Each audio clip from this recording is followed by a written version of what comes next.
رانی من یک روایت دیگه که در خدمت شما بگم که بشارت میده که ظهور نزدیک است و شما آماده باشیم برای ظهور امام زمان علیه السلام. فضیل ابن یسار است که یک شاگردای بسیار خوب امام باقر علیه السلام است. این ما وقتی که کنار امام باقر علیه السلام قرار میگیره، امام محمد باقر امام پنجم از ما یک روایت میگه که اشاره به امضی میده که ظهور نزدیک است. از زن من برادران من ظهور نزدیک است. امام چی میگه؟ محمد باقر علیه السلام میگه وقتی که مردم دیگه مردم یک نفر که دیگه نفر حاجت یک دیگه خود بیان کرد، یک شخص حاجتمند نیازمند است، وقتی که نیازمند شد حاجت خو میخواه گریه گو کسی دیگه ببره، بعضی دیگرها انکار مونه. آماده باشه اگر اینی سچویشن این صورت حال من یک سوسایتی من یک جامعه یا در زمان یک مکان قرار گرفتی و ایره دیدی، آماده باش که فرج نزدیک است، فرج مشنه، یعنی ظهور که است مشنه.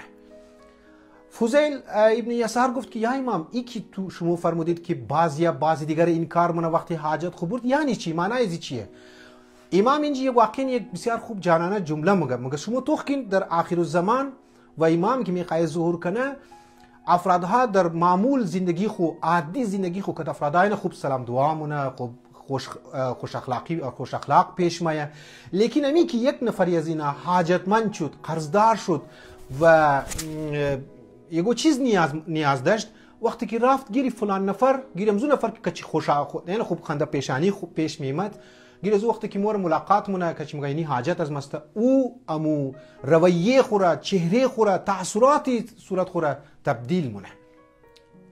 واقعا یکی از علائم ظهور امام زمان علیه السلام امیه که در آخر الزمان افرادها یک دیگه خورا بظاهر سلام دعا مونه، از دل از قلب که است سلام دعا نمونه، از قلب یک دیگه خور که است نمیخواه. امی در امام هم میگه وقتی که یک نفر رفت حاجت خور رفت گیر یک بنده دیگه که تو حاجت مر بدی او روح خور تبدیل مونه، یک بانهای پیش میره. امام محمد باقر فضیل ابن یسار را میگه آگاه باش که ظهور نزدیک است، ظهور مشنه. و ما امروز عزیزان من برادران من ما امروز مینگرنی واقعا ما مینگرنی که در منی سوسایتی از ما منی معاشره از ما این علامتی که بسیار زیاد انسان را میگه که ظهور نزدیک میشه و ظهور نزدیک است، یک امیدی میده از اون با یک خطره کی گنتی هم هسته که خدای نخواسته نشنه که ما و شما از او نشانی باشیم و یا از او علامت باشیم که امام مو شما را مد نظر گرفته در او ظهور را در او نشان ظهور شده نزدیک بودویش در او مگا و امید دلاو منه.